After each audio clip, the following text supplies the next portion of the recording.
Salut les amis, mes meilleurs vœux pour 2022. J'espère que tous vos projets vont se concrétiser, que ça soit des petits bacs, que ça soit avec vos animaux, que ça soit les projets de famille ou professionnels. J'espère que tout va se réaliser pour vous. Et ouais, aujourd'hui, nouvelle vidéo. On est en 2022, ça y est, on reprend et c'est reparti. Franchement, j'étais fatigué, j'ai fait une grosse coupure et tout, ça m'a fait du bien. Stéphane aussi, il a fait une coupure. Je pense que lui, il est encore en train d'hiberner comme d'habitude. Comme tous les ans, lui, l'hiver, il dort. Donc, on va le laisser tranquille. À la base, je voulais faire une vidéo sur les micros d'aquarium. Vous savez qu'ils sont tout faits déjà. En fin de compte, pendant les fêtes, on m'a offert pas mal de ce chocolat-là. Je me suis dit, mais c'est pas mal ça. Pourquoi on pourrait pas faire un aquarium là-dedans pour voir ce que ça donne? C'est à peu près le même volume. Donc, on va essayer de faire quelque chose là-dedans. En sachant que là, c'est les nouvelles versions de boîte. J'ai réussi à récupérer une ancienne version que j'avais pour faire du rangement. Et il s'avère qu'en fait, les anciennes versions, elles sont beaucoup plus transparentes, c'est plus qualitatif.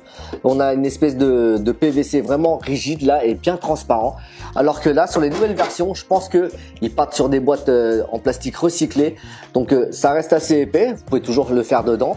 Par contre, je me lance pas là-dedans. Pourquoi? Parce que tout simplement, je trouve que le PVC est beaucoup moins transparent, c'est beaucoup moins clair. Et puis je sais pas, c'est un peu moins qualitatif, donc voilà. Si vous voulez faire l'essai avec, allez-y, hein. Mais moi, je récupère l'ancienne version, je vais voir ce que je vais faire là-dedans, et puis on fait tout ça ensemble. Donc pour cette vidéo, qu'est-ce que j'ai besoin? J'ai besoin déjà d'une boîte de Ferrero. Je vais avoir besoin de sable que j'ai déjà rincé et bien lavé. Il n'y avait pas grand-chose dedans, franchement. Le lavage a été rapide, en même temps vu la quantité, il n'y avait pas grand-chose à nettoyer non plus, hein. Il va falloir quelques petites boutures de coraux que j'ai récupérées dans mon bac, qui sont là. Et comme d'habitude, il nous faut des pierres. En l'occurrence là, on a de la pierre inerte et non pas de la pierre vivante. C'est des pierres toujours de la marque Arca, parce qu'ils m'en avaient envoyé un paquet. Et voilà, j'ai réalisé ce que j'avais à réaliser. Et j'ai gardé les petites chutes, justement, je me suis dit ça pourrait toujours servir. Et ouais, en l'occurrence, j'ai bien fait. Parce que là, je vais réaliser mon décor avec ça là-dedans. Allez, c'est parti, on va balancer le sable.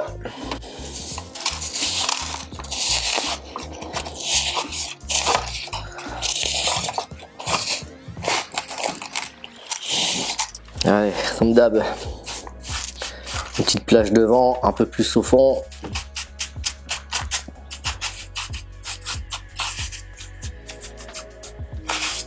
Voilà, ici, dans ce coin-là, je pense que je vais mettre un bulleur pour assurer le brassage. Donc, je vais essayer de pas trop mettre de sable ici à cet endroit-là.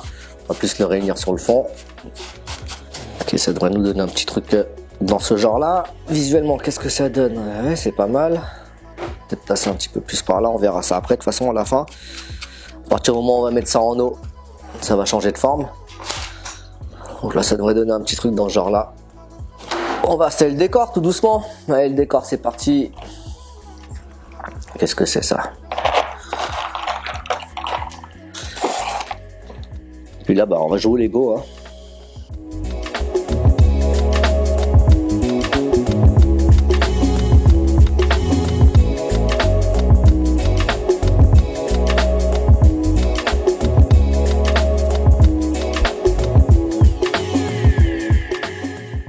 Ça a l'air d'être pas mal là.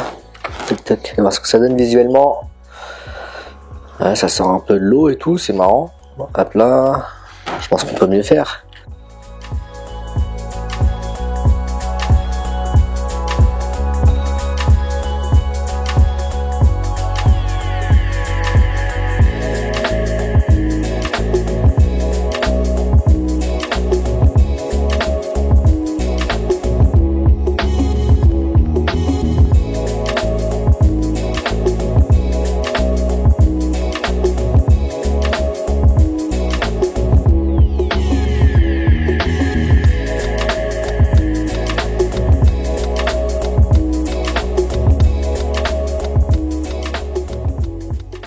Ok, on commence à avoir un petit truc pas mal. Je voulais mettre du sable noir à la base, mais j'ai pas retrouvé mon paquet de sable noir. Donc pour assurer le brassage, on va faire ça avec un bulleur. J'espère que ça va pas être trop puissant. Donc j'ai trouvé ce modèle qui est... c'est quoi la marque? Aquawell. Il n'y a pas de placement de produit, hein, mais j'ai trouvé que cette pompe là, elle est ultra silencieuse. Et franchement, j'ai fait du phytoplancton avec. C'était le jour et la nuit avec toutes les autres pompes que j'ai pu essayer. Donc si vous cherchez une pompe à air super silencieuse, c'est celle-là.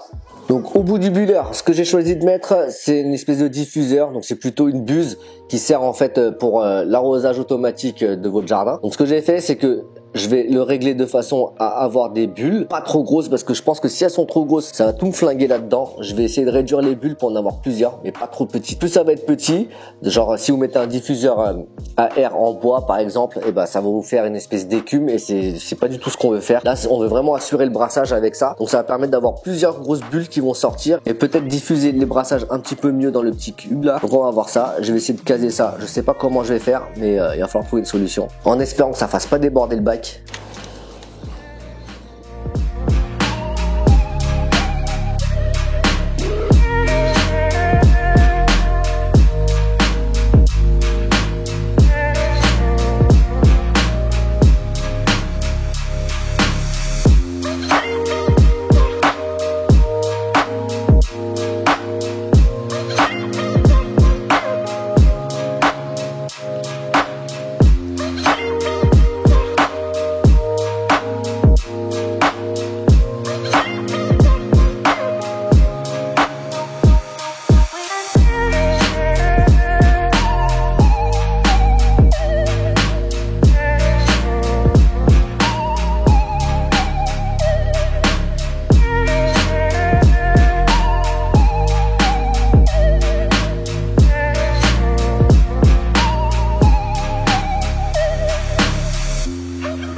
On va lui inclure une petite valve anti-retour, hein. Super important.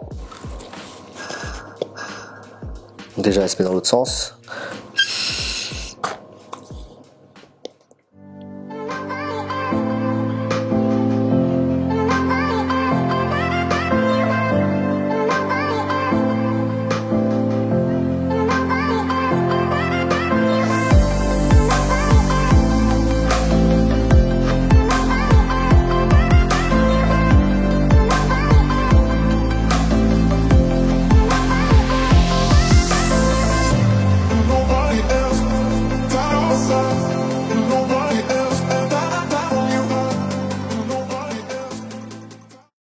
Bon, ça a l'air pas mal. Je vais prier pour que le bulleur ça fonctionne. Donc on va rajouter quelques boutures du bac, que du mou, essentiellement du mou. Donc je vais essayer quelques petits Zoanthus, quelques petits Plachis, quelques Clavularia, du Rhodactis, etc.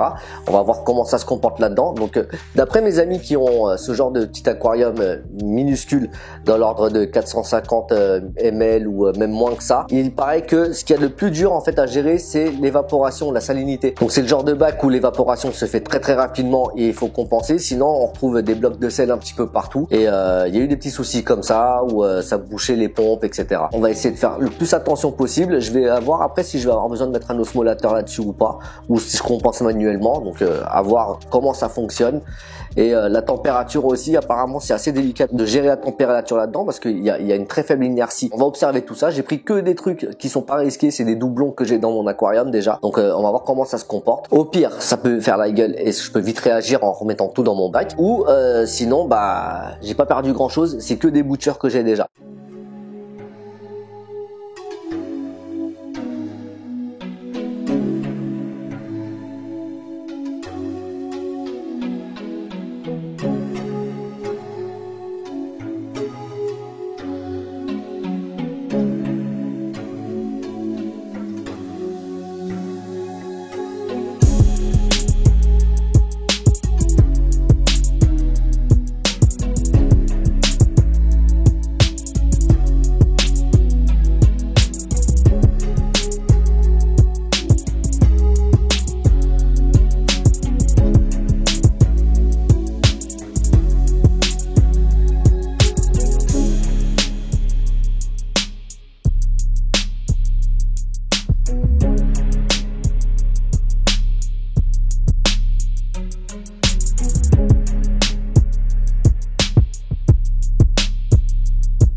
Bon, visiblement, le brassage, il est encore un poil trop fort, ce qui fait que ça déborde un petit peu sur le côté. Donc là, je suis au minimum ici, je suis au minimum ici. Donc il ne reste plus que cette solution-là. Rajouter un petit robinet. On va croiser les doigts pour que ça fonctionne.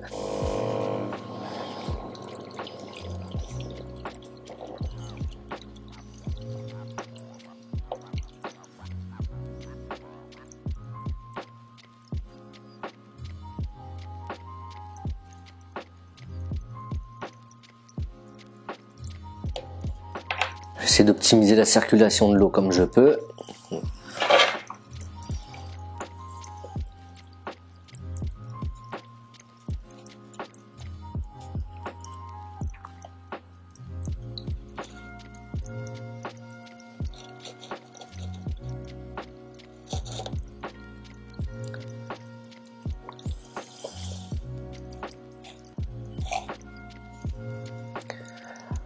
Bon, je pense qu'il reste plus qu'à laisser l'eau s'éclaircir et puis on va faire les petits plans de coupe comme d'habitude hein, sur la fin. Je vois déjà de la microphone là qui se balade. Et comme dans les petites habitudes, ce que j'aime bien faire, c'est de rajouter une petite stomatella. Et regardez-moi ça. Et vas-y, petit pépère. Tiens, regarde ici, c'est rempli d'algues. Tu peux y aller, y à manger. Donc pour l'éclairage, j'ai choisi un truc assez basique. Hein. C'est un truc qu'on trouve sur Amazon. Si vous voulez, je vous mets le lien en dessous là. C'est voilà, c'est un support en bois comme ça. C'est fait à base de bambou, comme ça. Donc en fait, à la base, ça sert à éclairer des plantes. Donc là, hop là, on va le recycler là-dessus, histoire de voir ce que ça donne. Voilà. Donc le bac, ça y est, il est éclairé, il est sur son socle. Je vais voir comment ça évolue. On va attendre que les polypes s'ouvrent. Là, ça commence déjà à s'ouvrir. Là, je vois les zoanthus qui commencent à s'ouvrir tout doucement. La clavularia, bon, ça en général, ça a besoin de beaucoup de brassage. Donc, je vais voir si c'est suffisant ce que j'ai fait. Donc, concernant le cycle de l'azote, évidemment, je vais faire un cycle. Là où ça craint pas, c'est que j'ai pas de poisson. Donc là, on fait la technique à l'américaine. J'ai mis un maximum de biomasse. Donc, ça veut dire un maximum de coraux dedans qui va permettre en fait de pomper les nitrites, l'ammoniac, etc. le plus vite possible. Évidemment, hein, si tu veux réussir et mettre un maximum de chance de ton côté pour réussir ce genre d'aquarium, je pense qu'il faut un maximum d'observation pour voir comment ça évolue et faire des changements d'eau s'il y a besoin. Là, l'avantage, je crois que là, franchement, s'il y a 100 millilitres à tout casser, ça serait déjà pas mal. Hein. Mais je pense qu'on a peut-être moins que ça. J'aurais peut-être dû mesurer tout à l'heure. Mais mon verre doseur de tout à l'heure que j'ai utilisé pour remplir, c'est du 250 ml. Donc là, je pense que je dois avoir un bon 200 ml peut-être. Je sais pas trop, j'aurais peut-être dû. Mon prochain changement d'eau, promis, sur Instagram, je vous mets hein, combien il fait le volume de cet aquarium là en eau en tout cas. En tout cas, c'est super agréable à observer. Hein. Bon bah les gars, j'espère que cette vidéo vous a plu. Comme d'habitude, si vous voulez suivre l'évolution de ce petit bac là, vous me rejoignez sur Instagram, Riff Techniques. Comme ça, je posterai en story un petit peu l'évolution de ça. Je sais pas combien de temps je vais le garder, combien de temps je vais réussir à le garder. Donc moi, ce que je vous propose, c'est que je vais défier 2 ou 3 d'entre vous de le faire. Luc Febaris, je te défie. Toi, fais-moi un terrarium là-dedans, fais-moi ton plus beau setup là-dedans avec tes petites souches les moins fragiles, etc. Et fais-moi un beau truc là-dedans, ça sera super sympa de voir ça et de partager tout ça avec la communauté. Tanguy, si tu peux me faire des fourmis là-dedans ou des araignées ou des trucs comme ça ou des cloportes, je sais que t'aimes bien les insectes toi. Si tu peux me faire un truc avec des insectes là-dessus, pareil, défi pour toi mon gars. Et puis tous les autres, ceux de la communauté, les amis, ce que vous faites, faites-moi un aquarium comme ça, vous me le postez sur Instagram et on nous le repartage derrière. Et puis voilà, c'est pour plaisir de partager, ça coûte pas cher à faire, ça prend pas beaucoup de place, bien que la mienne, à mon avis, il y a peut-être moyen qu'elle me bute encore une fois. Donc on se dit à bientôt pour une prochaine vidéo, pour surtout pas louper la prochaine. Alors ce que vous faites, vous vous abonnez, parce que vous êtes encore beaucoup à regarder les vidéos et à pas être abonné, ça ne coûte vraiment rien. Vous vous abonnez, vous cliquez sur le bouton en bas et sur la cloche, histoire d'avoir les notifications quand la vidéo elle sort. Promis, on vous espionne pas, on vous appelle pas, on revend pas vos coordonnées pour les publicités ou les trucs qu'ils font en ce moment là sur les formations comptes professionnels, etc. Ou ni même pour vous faire des enquêtes sur votre consommation d'énergie. Vous inquiétez pas. Cliquez, c'est gratos, on vous harcèle pas, c'est juste pour avoir une petite notif comme quoi il y a une nouvelle vidéo qui sort. Nous, ça nous donne beaucoup de force et puis ça nous motive à fond pour 2022. Franchement, on est chaud patate pour envoyer plus de vidéos. Donc allez-y, envoyez, abonnez-vous, un maximum de likes, un maximum de commentaires. Sur ce, je vous laisse admirer tout ça en images tranquillement. Moi, je vais me faire la malle vite avant que madame elle rentre parce que je pense que là, avec tous les bacs que je suis en train de rentrer et tous les futurs projets que je suis en train de mettre en œuvre, je suis en train de stocker un max là, je pense que je vais me faire buter ce coup-là. Donc les gars, à bientôt.